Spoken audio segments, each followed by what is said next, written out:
नमस्कार, आप देख रहे हैं दी वन इंडिया शो। आपके साथ मैं हूं मीनाक्षी कटवाल।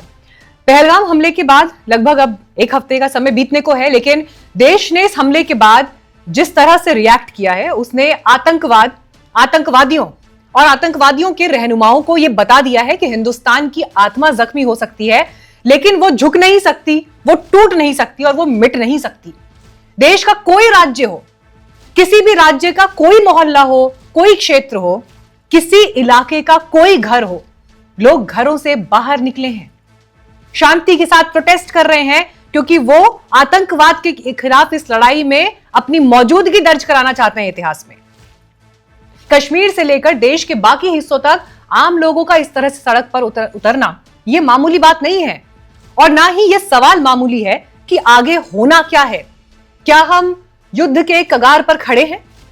क्या बस किसी भी वक्त अब लड़ाई छिड़ सकती है? क्या पाकिस्तान और भारत के बीच का तनाव पूरी दुनिया को एक नए ग्लोबल वॉर की तरफ ले जा रहा है? और अगर ऐसा है तो कौन किस तरफ खड़ा होगा, यह कैसे तय होगा? आगे होने क्या जा रहा है? तुर्की पाकिस्तान को आर्मी सपोर्ट देने के लिए खुलकर सामने है। C-130 Hercules military aircraft Pakistan के कराची एयरबेस में उतर चुका है। भारत में पीएम मोदी और रक्षा मंत्री राजनाथ सिंह के बीच 40 मिनट तक बैठक चली। जम्मू कश्मीर पुलिस ने 15 ठिकानों पर रेड की है। मीडिया रिपोर्ट्स बता रही हैं कि ये उन आतंकवादियों के ठिकाने हैं जो पीओके से ऑपरेट कर रहे हैं। 17 पाकिस्तानी यूट्यूब चैनल्स को भारत सरकार ने बैन किया है। इनमें cricketer Shoaib Akhtar, Dawn news, Samaa TV, Geo news जैसे चैनल्स शामिल भी हैं, ताकि ये चैनल्स हमारी एजेंसीज के खिलाफ, हमारे देश के खिलाफ, हमारे सिस्टम के खिलाफ झूठी और भ्रामक खबरें ना चलाएं।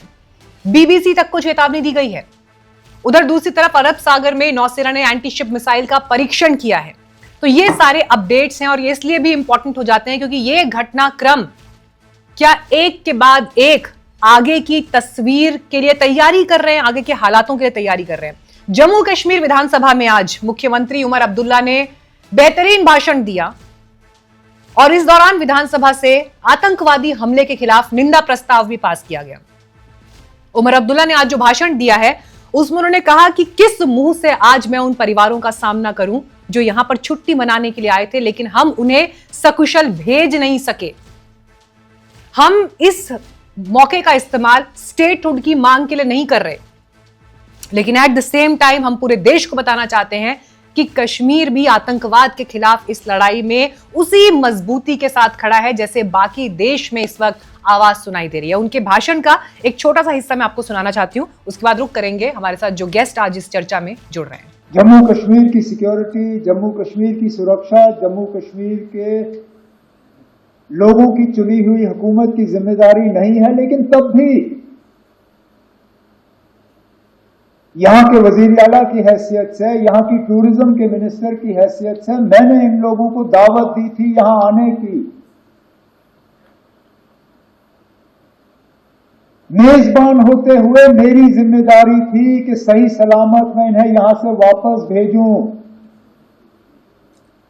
नहीं भेज पाया और माफी मांगने के अल्फाज नहीं थे। क्या कहता हूं उनको, उन छोटे बच्चों को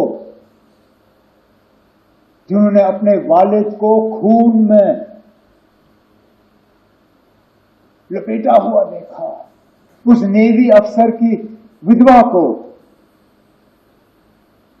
जिनको शादी हुए ही चंद दिन हुए थे। लेकिन मैं ये मौका इस्तेमाल करके स्टेटहुड की मांग नहीं करूंगा। अब मैं किस मुंह से इस पहलगाम के वाकये को इस्तेमाल करके मरकज से कहूंगा ना अब मुझे स्टेटहुड दो। मेरी क्या इतनी सस्ती सियासत है? मुझे क्या इन 26 लोगों के मरने की इतनी कम कदर है कि मैं अब मरकज से जाके कहूंगा ना चलो 26 लोग मर गए, अब मुझे स्टेटहुड दे दो। स्टेटहुड की बात हमने पहले भी की, आगे भी करेंगे, लेकिन लानत हो मुझ पे अगर मैं आज ये कह के मरकज के पास जाऊं कि ना अब 26 मर गए अब दे दो। तो राज्य के मुखिया होने के नाते ये मुख्यमंत्री का दर्द है, लेकिन ये वही दर्द है जो इस वक्त पूरे हिंदुस्तान की आवाज को रेजोनेट कर रहा है, उसको रिफ्लेक्ट कर रहा है, उसको रिप्रेजेंट कर रहा है। इस पर बात करने के लिए इस वक्त हमारे साथ खास मेहमान मौजूद हैं। हमारे साथ रिटायर्ड कॉमोडोर जीजे सिंह जी आज इस बातचीत में जुड़ रहे हैं चर्चा के लिए। हमारे साथ मेजर मोहम्मद अली शाह जी भी बातचीत में जुड़ रहे हैं। हमारे साथ संजय कुमार जी आज इस पैनल में हैं। आप सीनियर फॉरेन अफेयर्स जर्नलिस्ट हैं, साउथ एशिया से जुड़े मामलों को काफी अच्छी तरह से समझते हैं। अफगानिस्तान से लेकर बाकी सब जगहों पर उनकी रिपोर्टिंग, वॉर कवरेज तमाम हेडलाइंस का हिस्सा रहा है इससे पहले। एशियन मेल के editor in chief Rashid Rahil ji भी हमारे साथ इस बातचीत में जुड़ रहे हैं। कॉमोडोर सिंह, ये सवाल सर मैं आपके पास लेकर आ रही हूँ। सर, आज जिस अंदाज में मुख्यमंत्री सदन में बोले हैं, वो सिर्फ एक मुख्यमंत्री का स्टेटमेंट नहीं था, वो पूरे हिंदुस्तान की एक आवाज थी जो कश्मीर में हुए इस हमले के खिलाफ खड़ी थी। ये स्पीच सर आपने भी सुनी होगी, आपको कैसी लगी मुख्यमंत्री की स्पीच, और ये इस वक्त की जरूरत के हिसाब से ये भाषण, ये वक्तव्य कहां स्टैंड आउट करता है सर? एक रिफ्लेक्शन थी उनके मन की, उनके दिल में जो था कि वो किस मुंह से उन लोगों को अभी दिलासा दे या उनको कंडोल करे जिन्होंने अपने जो है पिता को या अपने हस्बैंड्स को कश्मीर के लोगों की रोजी रोटी के ऊपर असर पड़ा है। उनका एक जरिया था टूरिज्म जो है वो सफर किया है जी। और साथ में अगर मैं इतिहास देखूं पाकिस्तान का जो टेररिज्म का है उसमें एक हम अपने जो बैलेंस होती है उसकी एक पैन में रखें, और दूसरी तरफ ये जो उन्होंने काम किया है और जिस तरीके से हम एज ए कंट्री जो है कश्मीर को आगे ले जाना चाहते हैं, उनकी जो विकास है उसको देखते हैं, तो ये घटना ने तो सारा जो देश था उसके अंदर आक्रोश लगा दिया है। और मैं समझता हूं कि इसका अभी जो हिसाब किताब करना है, हम उसका बदला ले रहा है, वो तो होना चाहिए, क्योंकि नहीं तो पाकिस्तान की जो टेररिज्म मशीनरी है जहाँ उसके पीछे जो लोग खड़े हैं, क्योंकि मैं इस पूरी वार्ता को देखता हूं कि उनके पीछे जो मेन आदमी है उनका आर्मी चीफ है, जो कट्टरपंथी का माहर है, उसको मौलवी चीफ भी कहते हैं, ऑर्थोडॉक्स है, फंडामेंटलिस्ट है। उसने पहले कुछ दिन इंडिकेशन दे दी थी, उसके अगेंस्ट उसके ऊपर कोई ऐसा एक किया जाए हमला जैसे कि हमने देखा था इजराइल ने इस्माइल हनानिया को जो तेहरान के अंदर था उसको एलिमिनेट किया था, वैसा कुछ एक्शन देखने को आएगा, क्योंकि हमारे प्रधानमंत्री बिल्कुल साफ कर दिया है। सर, ये एक्शन वाले पॉइंट को मैं अभी थोड़ा डिटेल में और इसको डिस्कस करना चाहूंगी। राहिल जी, अगर आपको सर आवाज मिल रही है मेरी, तो मैं सीएम की स्पीच के मायने क्या है सर, क्योंकि अब मीडिया में सब जगह इस वक्त तो वो स्पीच हेडलाइंस में है और अब उसका एनालिसिस से लेकर उस पर बात हो रही है। ये स्पीच किस सेंटिमेंट को इस वक्त जाहिर करती है और कितनी इंपॉर्टेंट थी इस टाइम पर? जहां तक वजीर आला का बयान है, ये इसलिए भी महत्वपूर्ण है कि आलमी जो कम्युनिटियां हैं उनको ये बावर किया जाए कि जम्मू कश्मीर की आवाम भी पूरे मुल्क के साथ साथ है, जो मुल्क की आवाज है। इससे पहले भी ये जो असेंबली के बगैर भी यहाँ के लोगों ने जो हड़ताल की, और यहाँ की सबसे बड़ी जो मस्जिद है जामिया मस्जिद श्रीनगर, वहां भी 2 मिनट की खामोशी की गई, और जो एक जमाने में अलगावादी नेता माने जाते थे मीरवाइज उमर फारूक, उन्होंने भी वहां इस के साथ यकजहती का इजहार किया और ये कहा कि हम मुल्क के साथ हैं इस घड़ी में, मुसीबत की, इस परेशानी की इस घड़ी में, ये इंसानियत का कत्ल है। तो जहां तक वजीर आला का बयान है, वजीर आला का बयान इसलिए इस वक्त महत्वपूर्ण माना जाता है कि ये आज के दिन में आलम पूरी दुनिया की नजरें जम्मू कश्मीर और भारत और पाकिस्तान के साथ जुड़ी हुई है, नजरें मरकूज है। बिल्कुल। मेजर शाह, युद्ध की बातें सब कर रहे हैं, हर घर में, हर ड्राइंग रूम से लेकर ऑफिसेज में, फोन कॉल्स पर इस वक्त लोगों के मन में ये सवाल है कि क्या हम युद्ध के मुहाने पर खड़े हैं? कहां जा रही हैं सर परिस्थितियां? जी मीनाक्षी जी, पाकिस्तान जहां से खबरें आ रही हैं, पाकिस्तान की तरफ से तो पूरी तैयारी है कि अपने आप को डिफेंड करने की, क्योंकि वो उम्मीद कर रहे हैं, इस होप से बैठे हुए हैं कि हम शायद इन पे हमला करें, और डरे धुपके बैठे हुए हैं। उनके आर्मी चीफ तो पहले बंकर में थे, बंकर में छुप के आदेश प्राप्त दे रहे थे, अब पता नहीं कहाँ गायब हो गए, भगोड़े हो गए शायद। उनका एक जनरल तो भगोड़ा हो चुका था पहले से, तो पाकिस्तान का ये दूसरा जनरल होगा जो भगड़ा हुआ है बेसिकली। उनके जो पॉलिटिशियंस हैं, वो तो अपने बच्चों को, बिलावल भुट्टो ने अपनी फैमिली को भेज दिया कनाडा, और जो पॉलिटिशियंस हैं उन्होंने निकाल दिए हैं फटाफट पाकिस्तान से बाहर। तो यानी कि पाकिस्तान को पूरी उम्मीद है कि हिंदुस्तान उन पे ऐसा हमला करने वाला है कि जो उनकी बची कुची जमीन है ना, वो भी मिट जाएगी पूरी। देखिए, मैं कभी, मीनाक्षी जी, मैं फौज में रह चुका हूँ, मैंने खूब खून खराबा देखा है, लाइन ऑफ कंट्रोल में सरहद पे रहा था मैं 30 मीटर के फासले पे पाकिस्तान से, आज से 22 साल पहले। तो मुझे मालूम है खून खराबा क्या होता है, और मैं कभी भी वॉर को प्रोपोगेट नहीं करता हूँ, बहुत खराब चीज है, लेकिन हम किसी को छेड़ेंगे नहीं। लेकिन किसी ने अगर हमको छेड़ा तो हम उसे छोड़ेंगे नहीं। पाकिस्तान बार बार हमको, उसने हमें तंग किया है। अब वक्त आ गया है, अब यकीनन वक्त आ गया है, अब बर्दाश्त से बाहर हो गया है, रेड लाइन क्रॉस कर चुकी है पाकिस्तान ने, अब 5 फीट से ऊपर हो चुका है। बिल्कुल अभी उनके ऊपर ऐसा करारा जवाब मिलेगा। मैं अब आपको मैं बताऊं, जहां तक मुझे खबरें आ रही, मैं नहीं बताना चाहता कि टीवी पे क्या मेरे को इनपुट्स आई हैं, लेकिन पाकिस्तान की तो बैंड बज गई। आप ये समझ लिए, आप ये ठान लीजिए, ये बात तय है हर तरफ से, चाहे मिलिट्री एक्शन हो, चाहे उनको पानी काट दे उनका सिंधु नदी का, चाहे कुछ भी हो, पाकिस्तान की तो बैंड बज गई। तभी तो वो कहते हैं चूहे भागते हैं, जब जहाज डूब रहा होता है तो चूहे वहां से भागना शुरू कर देते हैं वहां से। तो पाकिस्तान के वैसे भी उनके पूरे आर्मी चीफ, उनके जनरल आसिम मुनीर ने हमले से 4 दिन पहले हिंदू और मुस्लिम को बांटने की कोशिश की थी। वहां पर पाकिस्तान में वैसे ही बटे हुए हैं, उनको देखा कि हिंदुस्तान की ताकत ये है कि हम साथ में खड़े हुए हैं, एक दूसरे के साथ में कंधे से कंधा मिलाकर। हाँ संजय जी, आप क्या इस वक्त इवैल्यूएट कर रहे हैं सर इन परिस्थितियों को? देखिए, अब आप जितने सभी लोग बोले कि वॉर के ही तरफ जा रहे हैं, और जो भी इशारा सरकार दे रही है वो वॉर की तरफ ही है, चूंकि प्राइम मिनिस्टर को, इंडियन गवर्नमेंट को अब राजनीतिक रूप से ये काफ़ी बड़ा ठेस है। तो उस नैरेटिव को, भारत सरकार का जो नैरेटिव है, मोदी जी का जो नैरेटिव है, पॉलिटिकल नैरेटिव, उसको बचाने के लिए भी ये कोई एक्शन जरूरी हो जाता है। लेकिन ये भी सवाल ये उठता है कि अगर आपको कोई याद हो, कुछ दिन पहले जब यूक्रेन और रशिया युद्ध के मसले पर प्रधानमंत्री ने खुद कहा था कि ये युद्ध का वक्त नहीं है, ये this is not the era of war, आपको याद होगा। तो अगर उस चीज को भी याद करें, अगर वॉर हम शुरू करते हैं, रशिया इतनी बड़ी ताकत है, उसने वॉर शुरू किया 2 साल पहले, अभी भी खत्म नहीं कर पाया। वॉर आप शुरू कर देंगे, खत्म कब करेंगे, कौन खत्म करेगा, कहाँ जाकर ये होगा, रुकेगा, इसका ये हमारे हाथ में नहीं है। तो as a to bring some sense of sanity in अभी के सिचुएशन में, तो मैं ये मानता हूं कि जो घटनाएं घटी पुलवामा में, ये पहलगांव में, वो ऑफ कोर्स निंदनीय है, काफ़ी घृणित है। ऐसी घटनाएं नहीं होनी चाहिए, जिन्होंने किया उसे पनिश करना चाहिए। लेकिन एक रास्ता ऐसा होना चाहिए जिससे सांप भी मरे और लाठी भी नहीं टूटे। क्योंकि अगर आप युद्ध शुरू करते, हम as a political watcher, analyst, मैं ये मानता हूँ कि युद्ध कोई भी समस्या का हल नहीं है।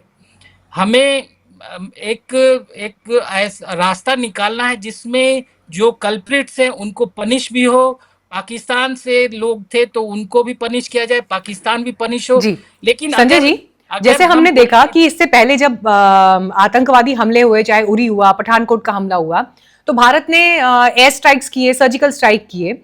उसके अलावा अभी के हालातों के बाद भी, जिस तरह से सिंधु जल समझौता रद्द हुआ है, उसके अलावा बाकी वीजा से जुड़े हुए फैसले सरकार ने लिए, पाकिस्तान के नागरिकों को वापस भेजने का, वहां से अपने नागरिकों को बुलाने का, ये सब जो स्टेप्स हैं, क्या आपको लगता है कि ये काफी हैं, या ये इस वक्त की जरूरत थे ये कदम, एंड आर दे इनफ? ये स्टेप्स इंपॉर्टेंट स्टेप्स हैं जो काफी पाकिस्तान के लिए काफी नुकसानदायी है, ये उनके और वहाँ के अवाम के लिए। आप लेकिन युद्ध में तो सोचना, चूंकि आप युद्ध तो शुरू कर सकते, खत्म नहीं कर सकते। आप ये कदम उठा रहे, और भी बहुत सारे रास्ते हैं कि आप कैसे आगे इसको ले जाए, क्योंकि आप वन बाय वन आप। दूसरा चीज है कि अगर आपने जैसे इंडस जो वाटर ट्रीटी खत्म कर दिया, तो अगर मान लिया दुनिया आपसे एविडेंस मांगे कि किस सबूत पे आपने खत्म किया, तो आप इंडिया ने अभी तक कोई सबूत नहीं दिया, तो ये सब चीज भी सवाल उठेंगे। तो चूंकि हमें सोच समझकर ही सब चीज करना है, तो अभी तक भारत ने ऑफकोर्स हम ये इतिहास रहा है कि पाकिस्तान कश्मीर के हर एक मसले में इन्वॉल्व रहा है, और इसलिए शक की सुई उसके तरफ ही जाती है, इसमें कोई शक नहीं। लेकिन अगर इंटरनेशनल कम्युनिटी आप ये अगर पूछे कि आपके पास क्या है सबूत है, तो आप कैसे क्या चीज देंगे। दूसरी बात ये है कि क्या इंटरनेशनल कम्युनिटी वॉर के लिए तैयार है, क्या इंडिया को इसके लिए लेकिन बोलेगा, अभी तक इसके सर लिए जिस तरह सपोर्ट से करेगा। इंटरनेशनल कम्युनिटी ने रिएक्ट किया है इस पूरे मामले को लेकर, तो इंटरनेशनल कम्युनिटी भी भारत के साथ ज्यादा खड़ी दिखाई दे रही है एज कंपेयर टू पाकिस्तान। मैं बिल्कुल पाकिस्तान के हमदर्द देशों की बात नहीं कर रही, लेकिन इन जनरल मैं बात कर रही हूँ। आप अमेरिका की बात की, जैसे अभी कुछ दिन पहले ही प्रेसिडेंट ट्रंप जब वो इटली जा रहे थे वो पोप के फ्यूनरल में, तो उन्होंने रिपोर्टर से बात करते हुए बोला कि I am friends with both India and Pakistan. और उन्होंने कंडेम नहीं किया पाकिस्तान को, लेकिन उन्होंने बोला कि वी विल कि जो वो they will sort it out. उन्होंने कि न इंडिया के साथ खुलकर आए वो, न वो पाकिस्तान के साथ खुलकर आए। इसी ढंग से चाइना का भी आप स्टैंड देखें तो चाइना ने भी बोला है कि जो बातचीत करना चाहिए। तो एक है रशिया ने अभी खुलकर कुछ नहीं बोला, आप फ्रेंडली, तो मेरे ख्याल से अंदर ही अंदर जरूर ये ठीक है, कवायद चल रही मैं होगी इस कि पॉइंट को जिसमें थोड़ा और कि एक्सप्लोर इंडिया करूंगी को। सर। ये बहुत इंटरेस्टिंग बात है एक्चुअली, और मैं चाहूंगी कि सिंह सर, कॉमोडोर सिंह, आप इस पर जरूर रिप्लाई करें। देखिए सर, ये कोई भी समझदार व्यक्ति, ज़हीन व्यक्ति यही चाहेगा कि युद्ध नहीं होना चाहिए, कंसिडरिंग उसके परिणाम क्या होते हैं और वो कहां तक जा सकते हैं। और संजय जी ने ये बात बहुत सही बोली कि आप युद्ध शुरू कर सकते हैं, लेकिन फिर उसकी परिणति क्या होगी ये फिर समय बताएगा। रूस यूक्रेन के मामले में जहां पूरी दुनिया को ये लग रहा था कि यूक्रेन कितने दिन तक टिक पाएगा रूस के सामने, अभी तक उस वॉर का कुछ फाइनल जो है नहीं हो पाया है निर्णय। तो इस लिहाज से सर हमें भावनाएं अपनी जगह हो सकती हैं, गुस्सा अपनी जगह है, तकलीफ अपनी जगह है, दर्द अपनी जगह है, लेकिन व्यवहारिकता क्या कहती है, ये आंखें बिना बहुत बड़ी बड़ी बातें नहीं हो सकती सर। देखिए, संजय साहब ने बहुत अच्छी बातें की हैं, मगर एक दो चीजें और भी उनको इस चीज में मिलानी चाहिए। सबसे पहले मैं ये कहना चाहता हूं कि अगर टेररिज्म देखा जाए तो टेररिज्म का जो सेंटर ऑफ ग्रेविटी है वो इंडिया के अंदर नहीं है, वो कश्मीर के अंदर नहीं है, वो पाकिस्तान में है। वो पाकिस्तान से आते हैं, जो भी टेररिज्म एमनेट होता है, निकलता है, वहां से आके हमारी सॉइल के ऊपर करते हैं। और ये भी वही बात हुई है, क्योंकि आज की तारीख में हम देखें तो सारा कश्मीर क्या, सारे हिंदुस्तान जो वो एकजुट है। हमारे देश के अंदर जितने मुस्लिम हैं वो भी साथ में खड़े हुए हैं जी बिल्कुल। और इस बोल रहे हैं, इसमें दो राय नहीं है। दूसरी बात ये कि हर चीज का एक टाइम होता है। इनकी फितरत है ये शरारत करना, ये फितरत है इनकी, और इनको एक ही बात समझ आती है जब इनकी पिटाई होती है, let me put it this way. और उसका मैं समझता हूं टाइम है। हमें एंशिएंट विजडम, जो वैदिक पुरानी विजडम है, वो ये कहती है, मुझे संस्कृत में तो मालूम नहीं, मगर मैं अंग्रेजी में उसको कह देता हूं कि to everything there is a season and time for every matter under the heaven. A time for war, a time for peace, time to keep silent, time to speak, time to mourn, time to dance. ये सब चीजें दुनिया के अंदर है। तो मैं समझता हूँ कि अब टाइम फॉर वॉर है, इनको थोड़ा लेसन सिखाना ही पड़ेगा। दूसरी बात रही ट्रम्प साहब की, ट्रम्प साहब ने एक न्यूट्रल स्टैंड लिया है। मैं समझता हूँ इन्होंने बिल्कुल सही कहा, मैंने भी ये नोट किया था, मगर मैं आज तक कहा नहीं। वो लोगों ने इसलिए किया है क्योंकि अगर कोई भी इंडिया पाकिस्तान के साथ बीच में बात करने के लिए आता है तो हमारा ये स्टैंड होता कि ये बायलैटरल मैटर है, ये दोनों देशों का है। हमें कोई लैंग्वेज की प्रॉब्लम नहीं है, कोई हमें कल्चर की प्रॉब्लम नहीं है, कुछ प्रॉब्लम नहीं है, एक दूसरे को समझते हैं हम, और इसलिए दूसरी दुनिया पीछे हट जाती है। वो एक न्यूट्रल स्टैंड है, मगर उनका झुकाव है वो हमारी तरफ है। फिर आप चाइना को देखिए, चाइना के साथ बहुत व्यापार है हमारा, वो अपने एसेट्स जो है उसके जो लगातार पोर्ट खास करके उसके एसेट जितने हैं वो सब $45 बिलियन उसके लगे हुए हैं। वो जो कॉरिडोर बना के रखा है उसने, उसको बचाने के लिए उसके साथ खड़ा हुआ है। मगर वो भी दुखी है पाकिस्तान से, क्योंकि बलूचिस्तान के अंदर हर रोज कोई ना कोई चाइनीज के ऊपर अटैक हो जाता है, कोई टेररिज्म की बात होती है। तो अगर सब चीजों को कुल मिला के देखें, और जैसे मैंने कहा कि दोनों चीजों को एक पैन में देखें, तो जो सेंटर में फलक्रम जो सुई है वो इसी तरफ जा रही है कि पाकिस्तान को अभी सबक सजाने का टाइम हो चुका है। अगर अभी नहीं करते, जबकि आपके साथ सारी दुनिया खड़ी हुई है, आपके साथ डिप्लोमेसी अगर देखी जाए वो पूरे उसने हमारी मैं आऊंगी सर, डिप्लोमेसी के पॉइंट पर आऊंगी।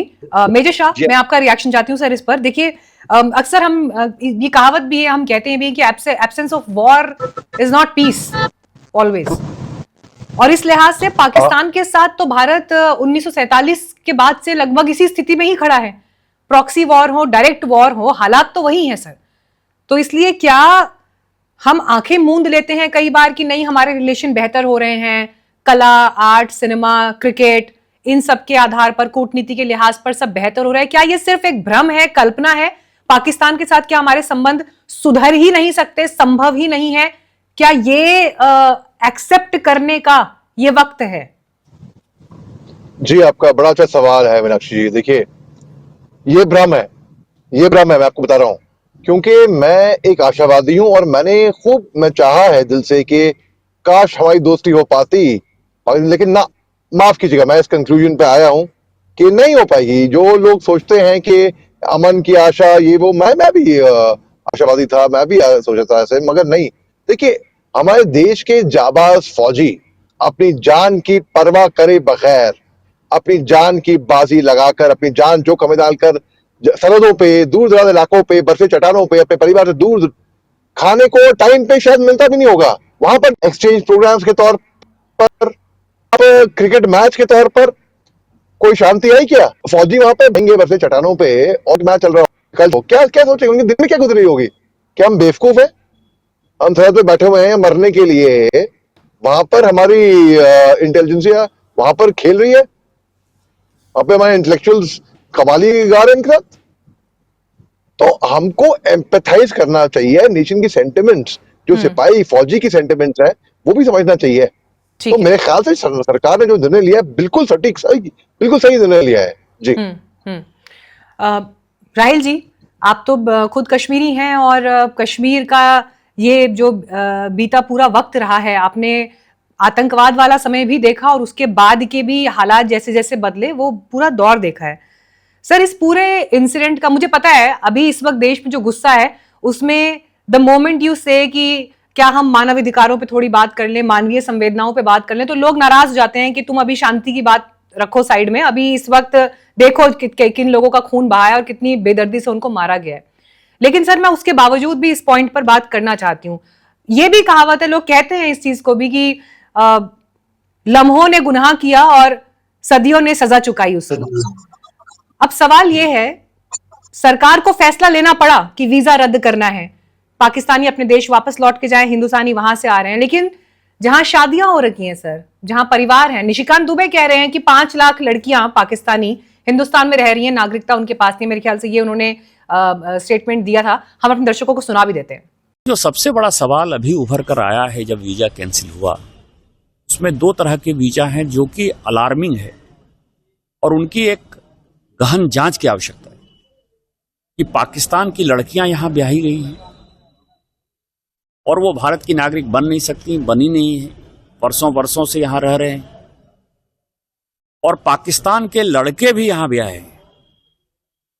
अब किस मंतव्य और मोटिव के साथ वो ब्याहे हैं, ये एक जांच का विषय है। और यहां लड़का नहीं मिलता क्या? यहां लड़की नहीं मिलती क्या? पाकिस्तान के साथ शादी करना, और पाकिस्तान हमारा दुश्मन देश है।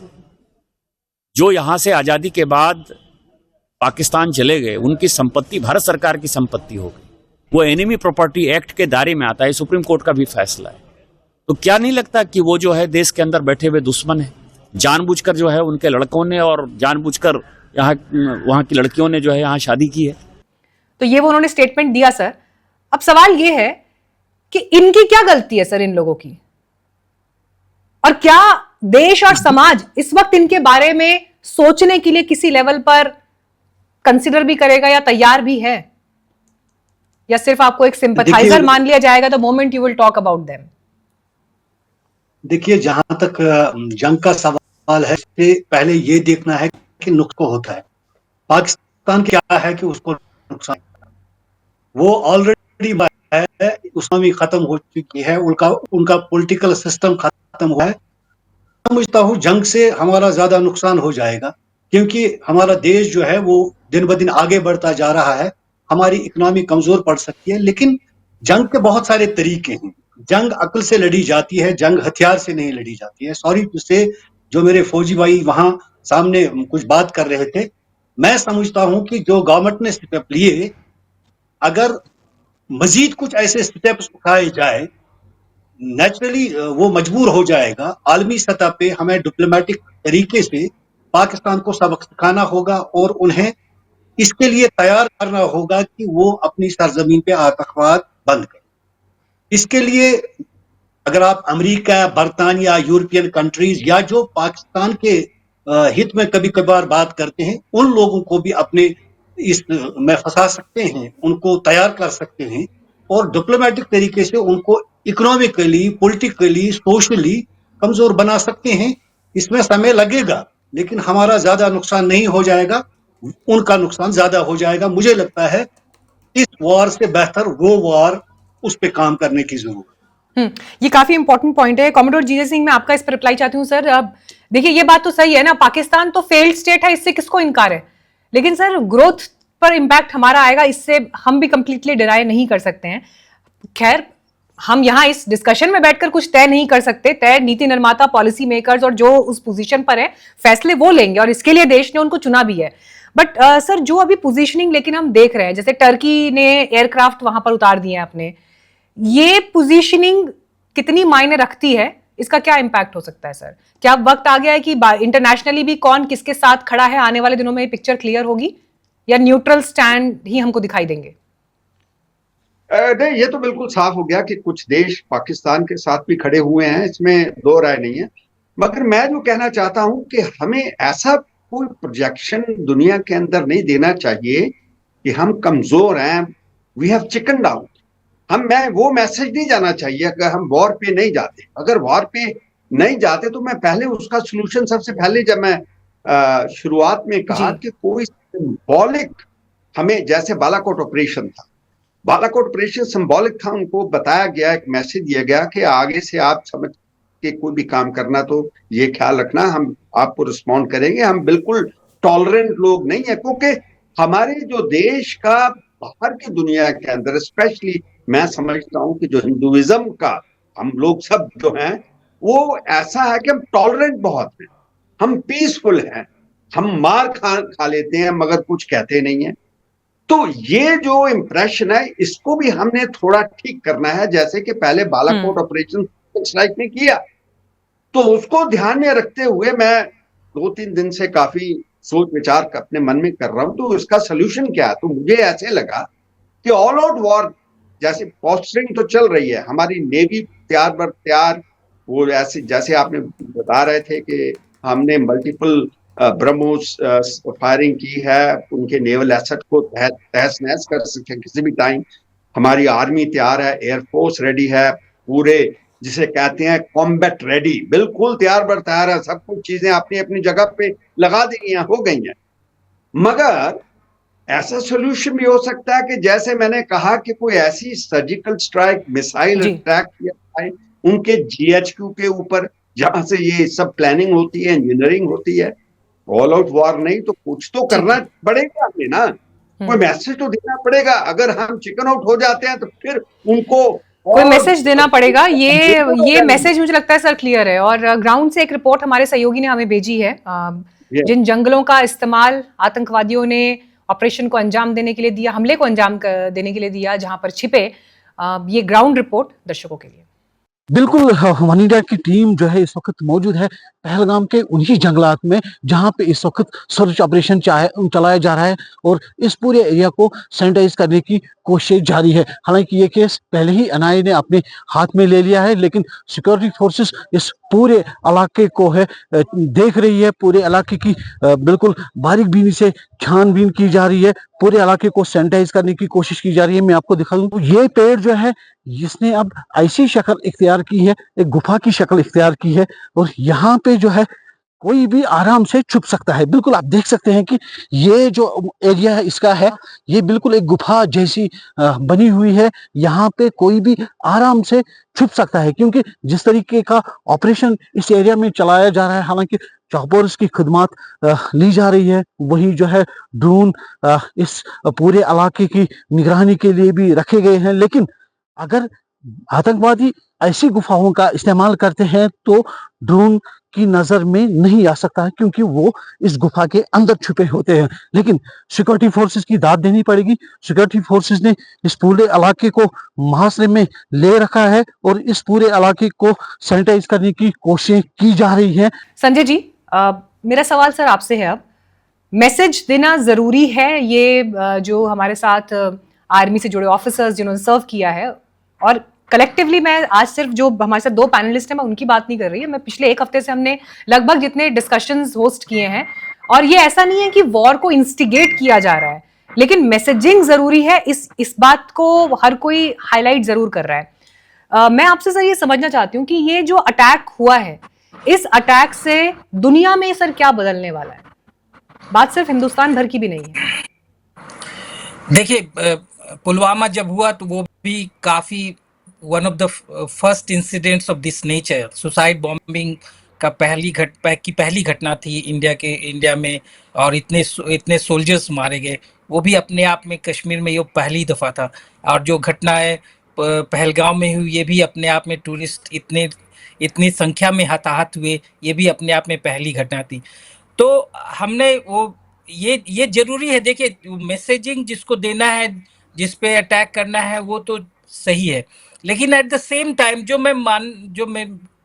विश्वास करता हूँ कि जो एक ट्रांसपेरेंट इन्वेस्टिगेशन भी जरूरी है कि ये घटनाएं हुई तो क्यों हुई। क्योंकि कश्मीर के मामले में सरकार बहुत संजीदा है, बहुत सीरियस है। वहाँ पे आप समझिए 1/3 ऑफ इंडियन ट्रूप्स वहाँ पे वो उस पूरे इलाके में इन्वॉल्व हैं, उसके बावजूद ये घटनाएं हुई। तो एक इंटरनल भी प्रोब जरूरी है, ट्रांसपेरेंट इन्वेस्टिगेशन जरूरी है, अकाउंटेबिलिटी जरूरी है कि अगर इतनी बड़ी घटना हो गई तो कहाँ पे फेलियर था, किस इंटेलिजेंस का फेलियर था। हम इस सवाल से नहीं भाग सकते। ये जरूर है कि अभी गुस्सा है हमारे में और मूड ऐसा है पूरे देश में कि जो हम ये सवाल पूछना नहीं चाहते या पूछने से घबराते हैं कि सरकार क्या बोल दे। लेकिन ये सवाल से हम भाग नहीं सकते। ये आप ये डिनाई नहीं कर सकते कि ये हमारे लोगों का वहाँ पे जान चला गया, और इतनी ज़्यादा संख्या में वहाँ पे ट्रूप्स हैं, इंटेलिजेंस है, सारे मॉडर्न सिस्टम है वहाँ पे इंटेलिजेंस के। डिस्पाइट दैट इतनी बड़ी घटना हो गई तो इसके लिए कहीं तो अकाउंटेबिलिटी है। प्लस ये भी आपको मान के चलना है कि अगर हम ये इजराइल को मॉडल लेकर चल रहे हैं कि जो हमास पे जैसे अटैक किया, तो हम पाकिस्तान को हमास भी नहीं समझ सकते। Pakistan is a full fledged state और उसके पास भी एक न्यूक्लियर पावर्ड स्टेट है। तो जो भी अगर हम मिलिट्री एक्शन करते हैं तो उसका कॉन्सिक्वेंसेस हम पे ज्यादा होगा। We are a nation which is looking forward future. Sanjay ji, मुझे बताइए, आपकी नजर में डिप्लोमेटिक कदम ज्यादा इंपॉर्टेंट और प्रभावी साबित होंगे या आर्मी सैन्य कार्रवाई ज्यादा प्रभावी साबित होगी? वक्त की जरूरत क्या है सर? प्लस मैं मानता हूं both diplomatic plus internal some political realignment in Kashmir. Instead of talking about Kashmir all the time, आपको कश्मीरीज को भी इन्वॉल्व करना पड़ेगा। आपको देखिए उसमें जो स्टेक होल्डर्स हैं, अगर अभी तक की पॉलिटिक्स 2019 के बाद से कश्मीर में आप देखें तो वहाँ पे सिक्योरिटी ड्रिवन अप्रोच रहा है जो भी कश्मीर को हैंडल करने का। आई फील कि वक्त अब आया है कि आप जब कश्मीरी लोग इतने इमोशनली इन्वॉल्व होते हैं, जब इंडिया हमारे लोग मारे जाते हैं, तो क्यों नहीं उनको स्टेक होल्डर्स बनाया जाए, क्यों नहीं उनको इन्वॉल्व किया जाए और उनको फ्रंट में रख के पॉलिटिक्स पॉलिसीज बनाया जाए। तो हो सकता है इससे जो जो ऐसी घटनाएं बराबर हो जाती है वहां पे नहीं हो, कमी हो, और ज्यादा हम वहां पे लॉन्ग टर्म के लिए वहां पे ठीक है। हम चीजों को हैंडल करने हाँ, में कॉमरेड समर्थ हो। जीजे सिंह, देखिए कश्मीरियों को लेकर जो बात यहाँ पर अभी संजय जी कह रहे हैं, मैं इसमें एक पॉइंट और जोड़ना चाहती हूँ। जिस तरह से, correct me if I am wrong, जिस तरह से कश्मीर में इस हमले की मुखालफत हुई है, लोग सड़कों पर उतरे हैं, दुकानें बंद की हैं, सॉलिडारिटी में सामने आए हैं। पर्सनली अगर मैं खुद कश्मीर में कई बार रिपोर्टिंग के लिए गई हूं, और मैंने ये देखा है कि मीडिया से बात करने से बचते हैं, वो थोड़ा उतना ज्यादा मीडिया फ्रेंडली नहीं है वहां पर लोग, for different reasons and factors. लेकिन इस बार मीडिया से बात करने के लिए भी वो जिस कदर जमीन पर उतर कर आए हैं, ये मेरे लिए कम से कम नेवर सीन बिफोर है। अगर आपने इससे पहले ऐसा कुछ परिस्थिति देखा हो तो प्लीज मुझे करेक्ट करिएगा, लेकिन मैं अपना अनुभव बता रही हूं। सर, लोगों का ये रिएक्शन है इस बात पर कि नहीं, उनकी रोजी रोटी पे बात आ गई है ना, तो इसलिए इस तरह के रिएक्शन आ रहे हैं, वरना तो सिंपैथाइजर्स हैं वहां पर। एक तबका है देश में जो इस तरह से बात करता है। मेरा सर इस पर काउंटर सवाल ये है कि अगर उनकी रोजी रोटी पर बात आई है और उसके बाद भी अगर वो ये बात कह रहे हैं, तो सर इसमें क्या गलत है? अगर वो रोजी रोटी को प्राथमिकता दे रहे हैं, धार्मिक विरोधाभास और आतंकवाद के साथ सिंपैथाइज करने के बजाय, तो ये तो भारत की जीत है ना सर, ये तो आर्टिकल 370 हटाए जाने की जीत है। इसे इस तरह से क्यों नहीं देख पा रहा देश में कोई? नहीं, देखिए, मैं आपको थोड़ा इसको और एक्सपैंड करना चाहता हूं, आप समझ जाएंगे मैं क्या कह रहा हूं। देखिए, जब तक कश्मीर है, कश्मीर के लोग हैं, बहुत ही मेजबान हैं, बड़े हॉस्पिटेबल हैं, अच्छे हमारे साथ हैं। मैं ये नहीं कहता कोई अलग हैं, उनकी सोच हमारे साथ है। उसके भी जैसे आपने रीजन बताया कि उनकी रोजी रोटी, वो रोजी रोटी भी है, मगर उसके साथ देखिए, अगर कश्मीर, हमारा कश्मीर देखिए, हमारे लोग देखिए, और पाकिस्तान का कश्मीर देखिए, तो हमारी कश्मीर के अंदर जो एजुकेशन हैं, यूनिवर्सिटीज हैं, अगर रेल कनेक्टिविटी अभी देखिए, रोड कनेक्टिविटी देखिए, एयर कनेक्टिविटी देखिए, हॉस्पिटल लीजिए, कश्मीरी जो हैं हमारे भाई, वो सब सर्विसेज में, आर्मी में है, नेवी में है, एयरफोर्स में है, आईएएस ऑफिसर हैं, डॉक्टर्स हैं, आईपीएस है, हर जगह वो कंट्रीब्यूट कर रहे हैं। फिल्म इंडस्ट्री में है, कोई भी इंडस्ट्री लीजिए आप, सभी जगह पे वो है, बिजनेस में है, वो बहुत खुश है। जबकि अगर हम पाकिस्तान ऑक्युपाइड कश्मीर देखें तो कुछ भी नहीं है वहां पे। इनफैक्ट जो वहां के लोग वो मिलना चाहते हैं अपने कश्मीरी भाई जो हमारे साथ इधर, मगर यहाँ पे थोड़ी सी मुझे प्रॉब्लम होती है, वो ये है कि हमारी जो मिडिल रैंकिंग लीडरशिप है, वो कभी कभी ऐसी जबान चलाती, ये जबान का कसूर है, टंग प्रॉब्लम है, स्पीच प्रॉब्लम कह दीजिए, कि जो बयानबाजी करते हैं, हिंदू मुस्लिम, हिंदू मुस्लिम, हिंदू मुस्लिम, अरे क्यों ये पैरट की तरह लगे रहते हैं? वो भी हमारे साथ थे, रहे हैं, सदियां निकल गई हैं, इसमें कुछ भाई भाई की तरह रहते रहे। तो ये ज्यादा जो एक कई चैनल्स, कई मीडिया वाले भी उठा देते हैं, ये बात नहीं होनी चाहिए, ये गलत बात है। इसके साथ देखिए, एक बात होती है किसी को चपेट लगा देनी, मार देना, हाथ से फेंक देना, एक होती जबान चला देना। जबान से कभी कभी आदमी की स्पिरिट टूट जाती है, उसको जिंदगी भर याद रहती है, रिश्ते टूट जाते हैं, डाइवोर्स हो जाते हैं, लड़ाइयां हो जाती है रिलेटिव्स के अंदर, भाइयों के अंदर। ये जबान ऐसी चीज है, जबान को अगर अल्फाज को हम देखें, वो बहुत ध्यान से चला, स्पेशली लीडरशिप। मैं इस लाइन के अंदर, मीडिया के अंदर पिछले 15 साल से, मैंने 14-15 के पास एक बार स्टेटमेंट इसी के ऊपर दी थी कि देखिए, हमारे जितने लीडर्स हैं, they should be careful when they are making their statements, because जो अल्फाज होते हैं ये एक बीज की तरह काम करते हैं। ये लेकिन पॉलिटिक्स तो चलती ही फिर उसी पर है ना, उसके बिना पॉलिटिक्स चलेगी कैसे? ये हम इस डिस्कशन में सोच सकते हैं, लेकिन वो तो बड़े सोच समझकर कैलकुलेटेड बातें होती हैं, जो हर स्टेटमेंट का अपने आप में एक मतलब होता है कि कहाँ क्या डिवाइड क्रिएट करना है, कहाँ पर किसकी सिंपैथी हासिल करनी है, कौन सा वोट हासिल करना है। तो राजनीति, बिल्कुल राजनीति ऐसे ही चलती आ रही है और आगे भी ऐसे ही चलेगी, इसमें तो मुझे नहीं लगता कि कोई सुधार की गुंजाइश है। हाँ, ये जरूर कह सकते हैं कि आतंकवाद के खिलाफ कम से कम देश जिस तरह से, और चाहे विपक्ष हो सत्ता पक्ष हो, एक साथ खड़ा हुआ, ये वक्त की जरूरत थी और ये दरअसल हिंदुस्तान की ताकत है। राहिल सर, कश्मीर और कश्मीरियों की सर जब बात हो रही है, इस अटैक के बाद का जो मिजाज था, आपने ओवर द इयर्स वहां पर रिपोर्टिंग की है, बदलती हुई तस्वीर और बदलता हुआ वक्त देखा है, इस बार क्या फर्क है सर जो बाकी देश को नहीं पता है? देखिए, मैं एक चीज से सहमत नहीं हूं कि कश्मीरियों के रोजी रोटी पे सवाल आ गया तो वो सड़कों पे निकले एहतजाज करने। नहीं सर, इससे मैं भी सहमत नहीं हूं, पर मैंने कहा कि एक तबका ये बात करता है। मीनाक्षी जी, आप मुझे सुन लीजिए। जी सर। मैं इस चीज से सहमत नहीं हूं कि रोजी रोटी का सवाल है और उस पे सड़कों पे लोग निकल गए। बेसिकली कश्मीरी जो हॉस्टाइल हैं, जो मेहमान नवाज हैं, जो यहाँ हिंदू मुस्लिम भाईचारा है, यहाँ कभी भी कश्मीरी ने खून बहाने की कोशिश नहीं की एज ए कश्मीरी। लेकिन फॉरेन एलिमेंट जो आए हैं उसमें कोई दो राय नहीं है, वो चाहते हैं किसी न किसी तरह से एक दूसरे के साथ आपस में लड़वाएं। 30 सालों से यहाँ मिलिटेंसी रही और वो मिलिटेंसी रही जब 30 सालों में 25 साल हड़ताल ही हड़ताल रहे, न कोई बिजनेस, न कोई कारोबार, न कोई सरकारी दफ्तर, सारा कुछ डिफंग था। लेकिन उन अयाम में लोग सड़कों पे नहीं निकले।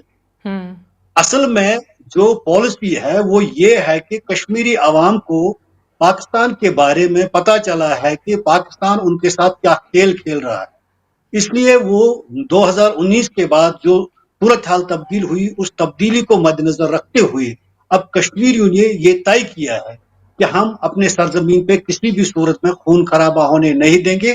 तामीर और तरक्की के साथ साथ जिस तरह मुल्क आगे बढ़ रहा है, हमें उस मुल्क के साथ आगे बढ़ना चाहिए।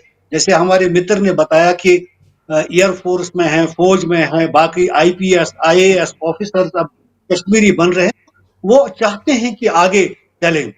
मेरा यही यहाँ कहना है कि वाजपेयी जी की एक कविता है, हम संग संग रहेंगे, हम जंग नहीं लड़ेंगे, हम जंग नहीं लड़ेंगे। तो कश्मीरी ने अब ये तय कर लिया है कि वो किसी भी सूरत में जंग नहीं चाहता है, वो किसी भी तरीके से खून खराबा नहीं चाहता है। वो चाहता है कि अगर कश्मीरी सड़कों पे निकला तो कश्मीरी को बहुत सारे लोग, जैसे मीडिया चैनलों ने इसको दूसरा ट्विस्ट दिया, क्यों नहीं उन्हें कबूल करते हैं कि ये हमारे अंग है, ये हमारे अपने हैं। तो कहीं कहीं ये दुखद भरी दास्तान है और इससे कहीं न कहीं यहाँ के लोगों के दिलों में कहीं न कहीं रंज होता है, क्योंकि हम दिल से जिसको अपनाते हैं, मुझे लगता है कि जो लोग भी कश्मीर गए होंगे, कम से कम कश्मीर की मेहमान नवाजी और वहां पर कितने वार्म तरीके से लोग आपस में मिलते हैं, वो उस बात को डिनाई नहीं कर पाएंगे। देखिए, घर में बैठकर टीवी डिबेट सुनकर या अपना कोई ओपिनियन बनाने लगा, उस पर आप क्या सोचते हैं अलग बात है, बट जो गया होगा वो नहीं भूल पाएगा। Sorry for interruption. गुज़श्ता रोज एक स्टेटमेंट आया था केरला की उस लड़ी का जिसका खामद वहां पे मरा, लेकिन खामद मरा, लेकिन उसने ये कहा कि मेरे 2 भाई कश्मीर में आज बने। ये सबसे बड़ी बात है जो प्रेस में स्टेटमेंट, बिल्कुल, एब्सोल्युटली। तो ये इंडिकेट करता है what Kashmiri in reality is. Kashmiri हकीकी मानों में हमेशा मुल्क के साथ रहा है और अमन के साथ रहा है, भाईचारे के साथ रहा है, आज भी है। लेकिन हम किसी भी सूरत में जंग नहीं चाहते हैं। जंग चाहते हैं, अक्ल से लड़ने के लिए जंग चाहते हैं, ताकि सांप भी मरे और लाठी राशिद भी सर, एक बात, क्योंकि आप वहां पर बेस्ड हैं, मैं एक बात आपसे सर और जानना चाहती हूँ। अभी क्या है वहां पर माहौल, मतलब लोग क्या परेशान हैं इस बात से कि टूरिस्ट अब नहीं आएंगे या टूरिस्ट घबराएंगे आने से? अभी किस तरह का ओवरऑल सिचुएशन है वहां पर? ओवरऑल जो है सिचुएशन, लोग घबरा रहे हैं। जैसे होटल वाले हैं, शिकारे वाले हैं या दुकानदार है जिनको रोजी रोटी चलता था, कहीं ना कहीं उन्हें परेशानी है। लेकिन ओवरऑल सिचुएशन ये है कि उन्हें अपने जो उन्होंने काम किया है पहलगाम इंसिडेंट के बाद भी और उस दौरान भी, आदिल ने अपना जान गंवाया अपने टूरिस्ट को बचाते बचाते, अपने मेहमान को बचाते बचाते।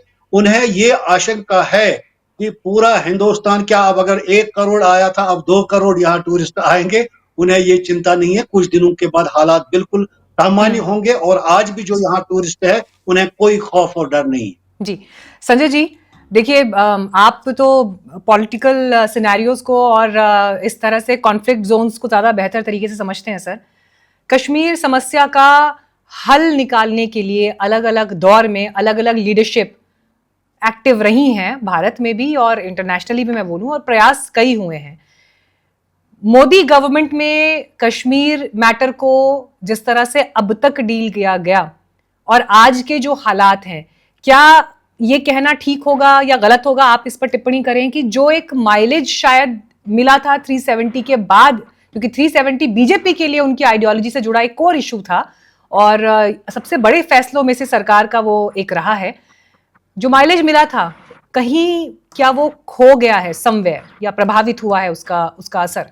इसको मैं ऐसे आंसर करना चाहूंगा। देखिए, जो 370 हटने के बाद जो वहाँ पे कश्मीर में राजनीति रहा, उसमें आप देखेंगे, ऑब्जर्व करेंगे तो कि जो लोकल लीडर्स रहे पहले, चाहे लोकल लोग थे, उनको उस पॉलिटिक्स में इन्वॉल्व नहीं किया गया।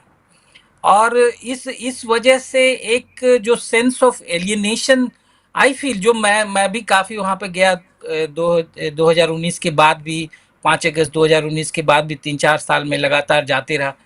तो एक जो वहाँ पे लोगों से जो बात आप ग्राउंड पे जो सुनते थे और बाद में जो दिल्ली की मीडिया जो सुनाती थी, दोनों में अंतर होता था।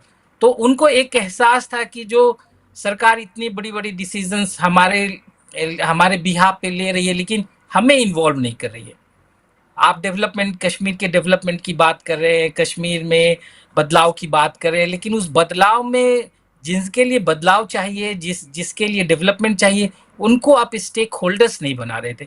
तो एक सेंस, वो एक जो डिस्कनेक्ट था, वो डिस्कनेक्ट को अब जो नई परिस्थिति को देखकर, अगर अभी जो नई परिस्थिति इमर्ज हुआ है आफ्टर पहलगाम, उसमें सरकार के लिए भी एक लेसन है कि आप उस डिस्कनेक्ट को कम करें, एक नए ढंग से राजनीति को वहां पे करें और लोगों को इन्वॉल्व करें। ये जरूरी है। इसमें एक पॉइंट मैं जोड़ना चाहती हूँ संजय जी, ये बहुत अच्छी बात है कि सभी स्टेक होल्डर्स को साथ लेकर आपको बात करनी पड़ेगी, लेकिन अगर 370 हटाने का फैसला था, खैर मैं अभी उस डिबेट में नहीं जाने चाहती कि वो कैसे इंप्लीमेंट हुआ, क्या हुआ, क्योंकि फिर वो एक अनदर टॉपिक हो जाएगा। लेकिन आपसे पॉइंट ये है कि उस समय जिस तरह से फैसले लिए गए, अब अगर उस बातचीत में महबूबा मुफ्ती, उमर अब्दुल्ला, फारूक अब्दुल्ला या और जो बाकी पार्टीज के लोग हैं उनको शामिल किया जाता सर, तो फिर वो फैसला ही नहीं हो पाता, फिर वो फैसला संभव ही नहीं था ना, क्योंकि वो तो आज भी उसके खिलाफ खड़े हैं, वो तो आज भी कहते हैं कि नहीं हम आएंगे तो हम तो हटा देंगे, चाहे वो बोलने के लिहाज से ही बोल रहे हैं। तो फिर बात सर होती किससे, कौन होता रिप्रेजेंटेटिव? लेकिन तो वही तो बात यहीं पे कि जो consensus building is very important. अगर आप कोई इश्यूज को सॉल्व करना चाहते हैं, कोई नई राजनीति लाना चाहते हैं, तो जो वहाँ पे स्टेक होल्डर्स हैं, जो इन लोग, महबूबा मुफ्ती को आप नहीं पसंद करें, आप नेशनल कॉन्फ्रेंस के लीडर्स को पसंद नहीं करें, लेकिन सच्चाई से तो आप मुंह नहीं छुपा सकते कि ये वहाँ के लीडर्स हैं, वहाँ के लोगों का समर्थन है। आप देख लिए इलेक्शंस में इनको ही चुनकर इन्होंने भेजा, तो कहने का मतलब कि दे आर द लीडर्स, वहाँ के वो लोगों के रहनुमाइयाँ करते हैं ये। तो आप इनको तो इंगेज करना पड़ेगा, इनको आप अलग करके नहीं राजनीति कर सकते। आप दिल्ली में बैठकर आप देखिए, बीजेपी काफी कोशिश की कि हम वैली से एक सीट निकाल ले, नहीं मिला उनको सीट। उन्होंने इलेक्शंस में अपने कैंडिडेट्स नहीं खड़े किए अपने नाम से। तो एक तो मैसेज यहाँ भी है ना कि आप घबराए हुए, आप वहाँ के लोकल लीडर्स को दरकिनार करके राजनीति करना चाहते हैं, तो वो नहीं वहाँ पे। इसलिए मैं कह रहा हूँ कि जो भी अब नए ढंग से चीज़ों के बारे में सोचने की ज़रूरत है, और सरकार जरूर कोशिश करे, क्योंकि हम सब कश्मीर की भलाई चाहते हैं, देश की भलाई चाहते हैं, और इसमें भी कोई शक नहीं कि जो देखिए, हम ये तो पॉपुलर ओपिनियन नहीं है आज के ज़माने में कि पाकिस्तान से बातचीत करना चाहिए नहीं के, लेकिन ये सच्चाई है कि पाकिस्तान आपका एक पड़ोसी है, और उसको आप आंख बंद कर लेने से वो गायब नहीं होने वाला। तो सच्चाई को तो स्वीकार करके आपको उसको, सारे लोग यही बोलते हैं कि इंगेज करना पड़ेगा। आप अभी युद्ध में इंगेज करें, लेकिन बाद में इन फ्यूचर आपको पीसफुल डायलॉग में इंगेज करना पड़ेगा शांति के लिए, क्योंकि ये सारे स्टेट्स मिलकर ही कश्मीर को घेरे हुए हैं, राइट। तो आप उनको ये सब चीज को इन सच्चाई से ज्यादा दूर तक भाग नहीं सकते, और इन सच्चाई को दरकिनार भी नहीं कर सकते। अभी चूंकि ये सब बोलना पॉपुलर चीज नहीं है, लेकिन सच्चाई यही है। कॉमोडोर, हाँ। जी कॉमोडोर सिंह, अनपॉपुलर ओपिनियन है और अनपॉपुलर सेंटिमेंट को रिप्रेजेंट करता है सर, लेकिन पाकिस्तान से बात होना मतलब एक तो ये बात है कि डिप्लोमेटिकली क्या सरकार ये अफोर्ड कर सकती है, और दूसरी बात ये है कि देश में इसे लेकर क्या राय है और क्या ओपिनियन है। ये जो बातचीत की बात करते हैं, मैं इनके साथ बिल्कुल सहमत हूँ। बातचीत से बहुत जो मसले हैं वो सुलझाए जा सकते हैं, मगर बात क्या होती, प्रॉब्लम क्या है, जो बात है, कॉन्वर्जेशन है, वो किसी लॉजिकल कंक्लूजन पे आनी चाहिए और उसका कोई समाधान निकलना चाहिए ऑन ग्राउंड। वो हम देखते हैं कि बातचीत से निकलता नहीं है। वो फिर जो है पाकिस्तान वो सहारा ले लेता है इन टेररिस्ट का, जो टेररिज्म में बिलीव करते हैं उस साइड पे, तो वो चीज जो है बातचीत को डीरेल कर देते हैं। जहां तो पाकिस्तान की जो गवर्नमेंट है, आफ्टर ऑल रूलर्स तो वही है ना, आर्मी हो कुछ हो, हम लोग सब जानते हैं कि उनकी डीप स्टेट आर्मी जो उनका कंट्रोल है। अरे बे, हम तो सिर्फ डिप्लोमेटिकली उनकी जो इलेक्टेड गवर्नमेंट है, कॉन्स्टिट्यूशनली लीगली रिकॉग्नाइज्ड इंटरनेशनल, उससे ही बात करेंगे ना। हम उनके मिलिट्री ऑफिसर्स के साथ तो नहीं बात करेंगे। जब उनसे बात करते हैं वो हमें अपना पूरा जिसे कहते हैं विश्वास दे के जाते हैं, कहते हैं सब ठीक ठाक है, हम नहीं करेंगे, पीसफुल सब बात करते हैं, मगर सब बात फिसल जाती है जब उनकी आर्मी, जैसे मैंने कहा कि सेंटर ऑफ ग्रेविटी तो वहीं पे है, वहीं से आते हैं सब। टेररिज्म की ट्रेनिंग ही वहां होती है, दुनिया जानती है। अभी मैं नहीं कह रहा, ये दुनिया कहती है। सर लेकिन देश के भीतर भी तो एक परिस्थिति सर ऐसी है जहां पर हम ये देखते हैं कि पाकिस्तान से बात करनी चाहिए क्या, अगर ये बात भी कह दी आपने तो आपको एंटी नेशनल देशद्रोही मान लेंगे उसी टाइम पर। एक परिस्थिति देश में ऐसी बन गई है सर। लेकिन इससे का दूसरा पहलू क्या है? दूसरा पहलू ये है कि हम चैंपियंस ट्रॉफी तो खेल रहे हैं ना, पाकिस्तान में नहीं खेल रहे, बाहर जाके खेल रहे हैं, लेकिन उनके साथ खेल रहे हैं, उनके विरुद्ध हमारा मैच चल रहा है। क्यों? क्योंकि वहां पर बिजनेस क्वेश्चन, मैं तो खेल भी नहीं कह रही, खेल के ऊपर बिजनेस है, पैसा है, मनी जनरेशन है।